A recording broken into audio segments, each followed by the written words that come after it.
ये पाखंडी जो है हिंदू राष्ट्र की जो बात करते हैं, भूतनी के ये है 3% लोग, समझे? यही है भाजपा की आईटी सेल के वो 3% लोग। नंदा भाई ये जा रहा है कि जातियों में हिंदुओं को बांट दिया गया है बिहार सरकार के। भाई साहब मैं बार बार कह रहा हूं हिंदू है ही नहीं भारत में, भारत में हिंदू नहीं, मैं कब से कह रहा हूं बार बार। और कोई मुझे हिंदू कहता तो मैं कहता हूं गाली मत दे मुझे। यहां के भारतवासियों को हिंदू बना के उनके अधिकार छीने जाते हैं। ये देश के भारतवासी 97% लोग हैं और जो 3% लोग हैं वो विदेशी हैं। उनका अगर डीएनए चेक किया जाए तो विदेशी जी ने, चाहे मोहन भागवत हो, समझे? इनका डीएनए चेक करो ये कहां के हैं। और ये भारतवासियों से बार बार उनके बारे में जाति और पाति बना के इन लोगों ने देश में लड़ाने का काम किया, सारे अधिकार छीन लिए। अगर मंदिरों से ही सब कुछ आ रहा है तो भाई ये परशुराम मंदिर बना लें, ये 3% लोग, उससे खुश हो लें, ठीक है? और जो जातियां उनके हिसाब से जिनके देवी देवता पुजवा रहे हो उनको मंदिर का मालिक उन्हें बना दो, समझे नहीं? जो कृष्ण और राधा के मंदिर हैं सारे यदुवंशी बैठा दो उस पर, और जो राम मंदिर है वहां बैठा दो राजपूतों को, ठीक है? जो लक्ष्मी का मंदिर है वहां बनियों को बैठा दो, समझे? विभिन्न प्रकार के शिव मंदिर है वहां सबको बैठा दो, ओबीसी एससी उनको बैठाओ। ये पूजा का अधिकार तो ब्राह्मण को दिया गया है ना, तो ब्राह्मण पूजा करेगा क्यों? पूजा का अधिकार क्या क्यों करेगा भाई? ये तो हमने शुरू से कहा कि जितनी जिसकी संख्या भारी उसकी उतनी भागीदारी। मगर यहां तो भागीदारी क्या डकैती हो रही है भाई, यहां तो डकैती हो रही है, भागीदारी नहीं है, समझे? जब अभी देखा महिला आरक्षण पर भी इन्होंने क्या किया। नहीं तो आप शूद्रों को जो है मंदिरों में बिठाने का काम करेंगे। शूद्र कौन है भाई? कौन है शूद्र?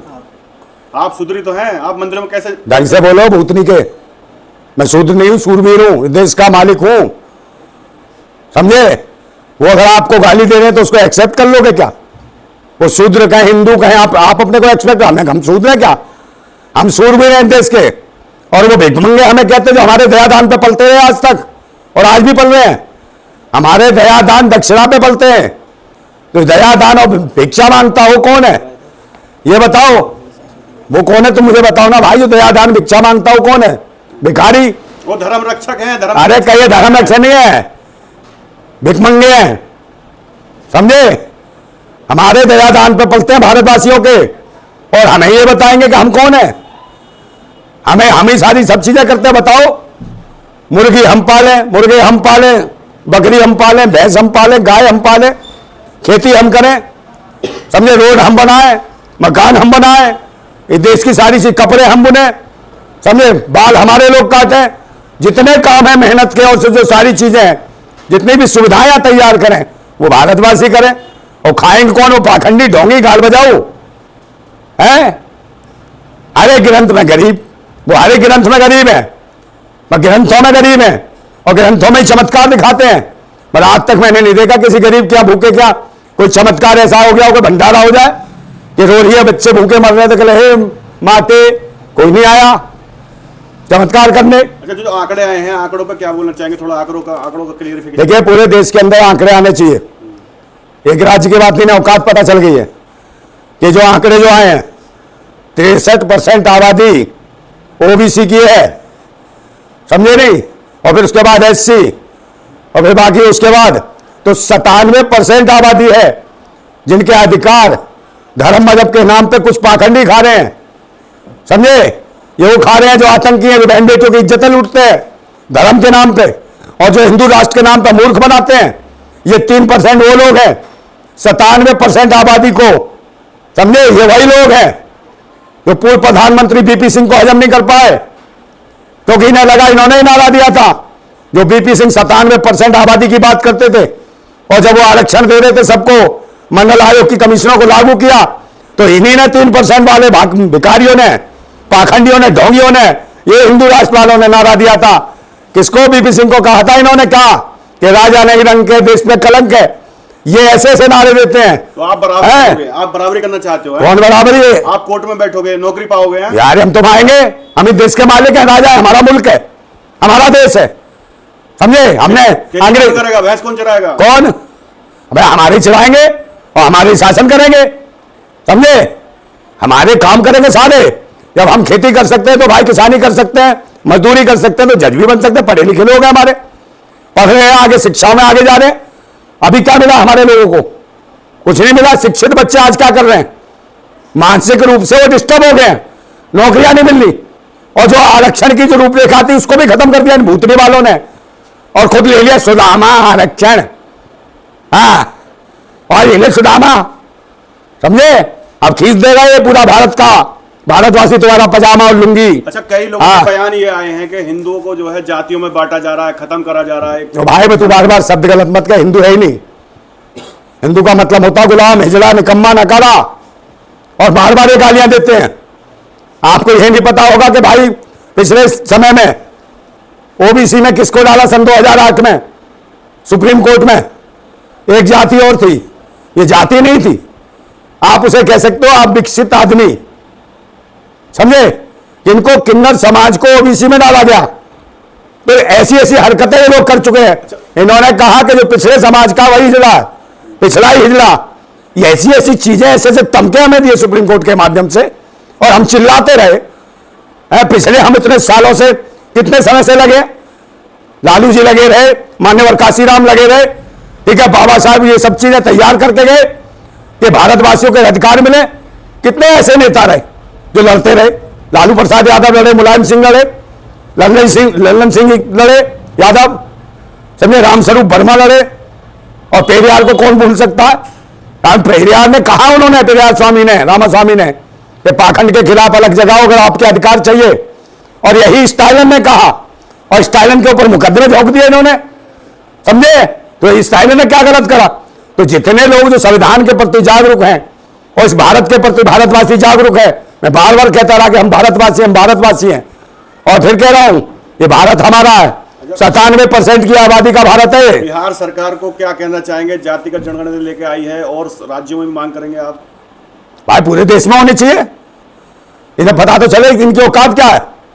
मैंने कहा नहीं कि हमारा एक नारा था कि जितनी जिसकी संख्या भारी उसकी उतनी भागीदारी, चाहे मंदिर में हो, चाहे चर्च में हो, चाहे कोर्ट में हो, चाहे मस्जिद में हो, चाहे कहीं पर भी हो, सबकी भागीदारी बराबर होनी चाहिए हर जगह, समझे? नहीं तो ये इससे चलेगा समाज। तो काबिलियत से, शिक्षा से होगी ना। तो भाई शिक्षा तो सभी ने ले रखी है, आपने शिक्षा का अधिकार ही नहीं दोगे। आप टीवी चैनल देख रहे हो ना, तो आपने 70,000 स्कूल बंद करा दिए रूरल एरिया से, समझे, कस्बों तक से।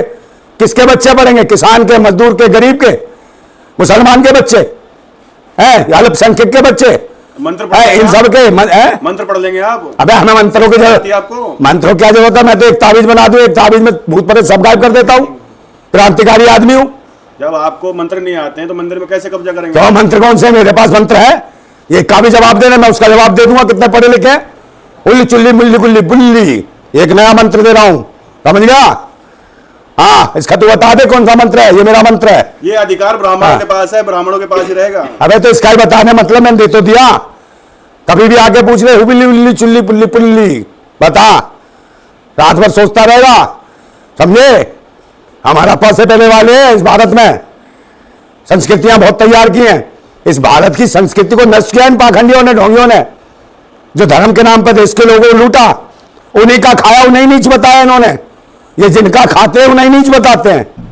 ये वो लोग हैं जिनके टुकड़ों पे पलते हैं उन्हें नीच बोलते हैं। नंदा भाई, 80-20 की लड़ाई में अब 15-85 की लड़ाई होगी, बताइए कहां तक सही है? 80-20 की नहीं है, तो 97-3 की है। आप गलत बोल रहे हैं। आबादी तो देखा, आप काउंट तो होने दो, पूरे देश की आबादी काउंट होने दो, ना पता चल जाएगा। बीपी सिंह जी ये सब जानते थे, जब तो बीपी सिंह के जैसे आदमी प्रधानमंत्री बनते क्या? ये तो चाहते ही नहीं थे कि बीपी सिंह प्रधानमंत्री बने।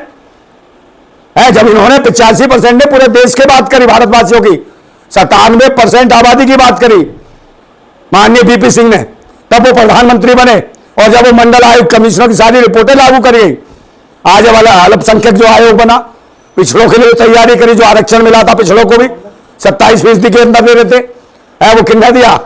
उससे किसने करा काम? बीपी सिंह ने करा, तो अर्जुन सिंह ने करा। अगर आप सब हिंदू जो है जातियों में लग जाएगा तो हिंदू राष्ट्र कौन बनाएगा? फिर अखंड भारत का क्या होगा? अरे हिंदू राष्ट्र वाले जो जहां से आए वहां चले जाए, है ना? एनआरसी बनाइए ना, डीएनए चेक होगा, और डीएनए चेक होगा तो 3% वाले कहां से आए थे वहीं भेजो इन्हें जगह ही जरूरत नहीं है, इस भारत में रहने का अधिकार नहीं है। जो पूरे भारत के लोगों को लड़ाते हैं कि हिंदू मुसलमानों को लड़ाते हैं कि मुसलमान को पाकिस्तान भेजेंगे, कि फलाने को दिखाने को अबे हमें ही भेजोगे तुम, है जो अपने अधिकारों की बात करेगा उसे पाकिस्तान चला जा। अबे तुम्हें भेजेंगे हम, तुम कहां से आए ये बताओ हमें, समझे? बहुत हो गया, ना मुसलमान बाहर का, ना ओबीसी बाहर के, ना एससी बाहर के, ना राजपूत बाहर के, सिर्फ एक ही है, सब जान रहे, पाखंडी। उसका सब जगह कब्जा है, मंदिरों से लेके जुडिशरी पे लेके, समझे? कलेक्टरों में देख लो, आईपीएस आईएएस अफसरों में देख लो, सब जगह डॉक्टरों में देख लो, और जितने इंस्टीट्यूट बना रखे हैं बड़े बड़े, समझे? इतने प्राइवेट हैं, डिग्री कॉलेज सब इनके हैं, देख लो उनकी आबादी, देख लो, पता कर लो, गिनती करो, ये सब लेते रहे हैं। तो सब गरीब बताते हैं अपने आप को। कौन? वो तो किताबों में बताते हैं गरीब, एक गरीब सुदामा है, जो गरीब सुदामा, तो मुझे राजा बता दो कितने हैं, कितने कृष्ण राजा हैं भारत में, समझे? कोई नहीं है। और हत्या कर दी जाती है उनकी, मारा जाता, मॉब लिंचिंग की जाती है। भारत के लोगों की भारत में मॉब लिंचिंग कर रहे हैं विदेशी लोग, कई धर्म के नाम पे डराते हैं। तभी तो कहता हूं ये भूतनी क्या हो तुम्हारी मां की, जिंदाबाद, सुन लो। अच्छा, क्या प्रभाव पड़ेगा ये जो आंकड़े आए हैं, इससे देश में क्या प्रभाव पड़ेगा? कोई विकास होगा पिछड़ों का, दलितों का, माइनॉरिटी लोग? देखिए, ये जागरूकता तो मैं बार बार कहता रहा कि भाई रामायण, गीता और रामायण पढ़ने से ज्ञान नहीं मिलेगा, संविधान पढ़ने से ज्ञान मिलेगा। तुम्हारे अधिकार संविधान के अंदर हैं, गीता और रामायण में नहीं है।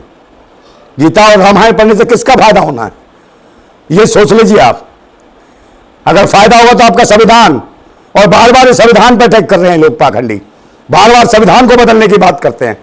जब प्रधानमंत्री का जो मुख्य सचिव है वो कहेगा कि संविधान बदलना पड़ेगा, उसे 70 साल में बाबा साहब का बना हुआ जो संविधान है वो बुरा लगने लगा। अबे तो उससे पूछो, 70 तुम्हारे बाप दादा भी तो सालों, इनको क्यों नहीं बदलते हो? संविधान बदलोगे तुम? तुम्हारी औकात है संविधान को हाथ लगाने की? सोच ली ना। और यही लोग हैं जो बार बार ये भेजेंगे, अरे सुबह से भेजेंगे बराबर देवता देवता देवता। अबे भूखा मर रहा है आदमी, इसके मुंह में रोटी नहीं है, देवता देखेगा? है 24 घंटे ही पहले रखते हैं। देश के बारे में कोई बोलता है? चाहे विधायक से, चाहे किसी से, सब यही पेलते हैं।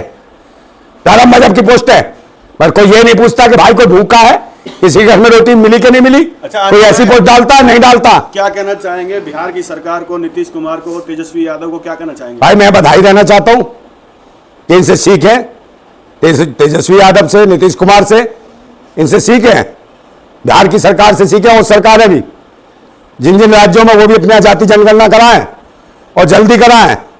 और ये ध्यान रखें कि ये एक डिमांड और होनी चाहिए कि ईवीएम मशीन से चुनाव नहीं होना चाहिए, बैलेट पेपर से चुनाव होना चाहिए, और इस पर होना चाहिए। और जो काम हुआ जाति गणना का, ये मैं आपको बता रहा हूं, अगर पूरे देश में आंकड़े लिए जाएं जाति गणना के, तो मैं जिनकी कह रहा हूं जो विदेशी मूल के लोग हैं, उनकी आबादी 2% ही दिखाई देगी पूरे देश में। आपको गारंटी से कह रहा हूं, वो भी 98% यहाँ के भारत के लोग होंगे सारे के सारे। तो सिर्फ 2% है, इसलिए हमारी जो मांग है, जिसकी जितनी संख्या भारी उसकी उतनी भागीदारी।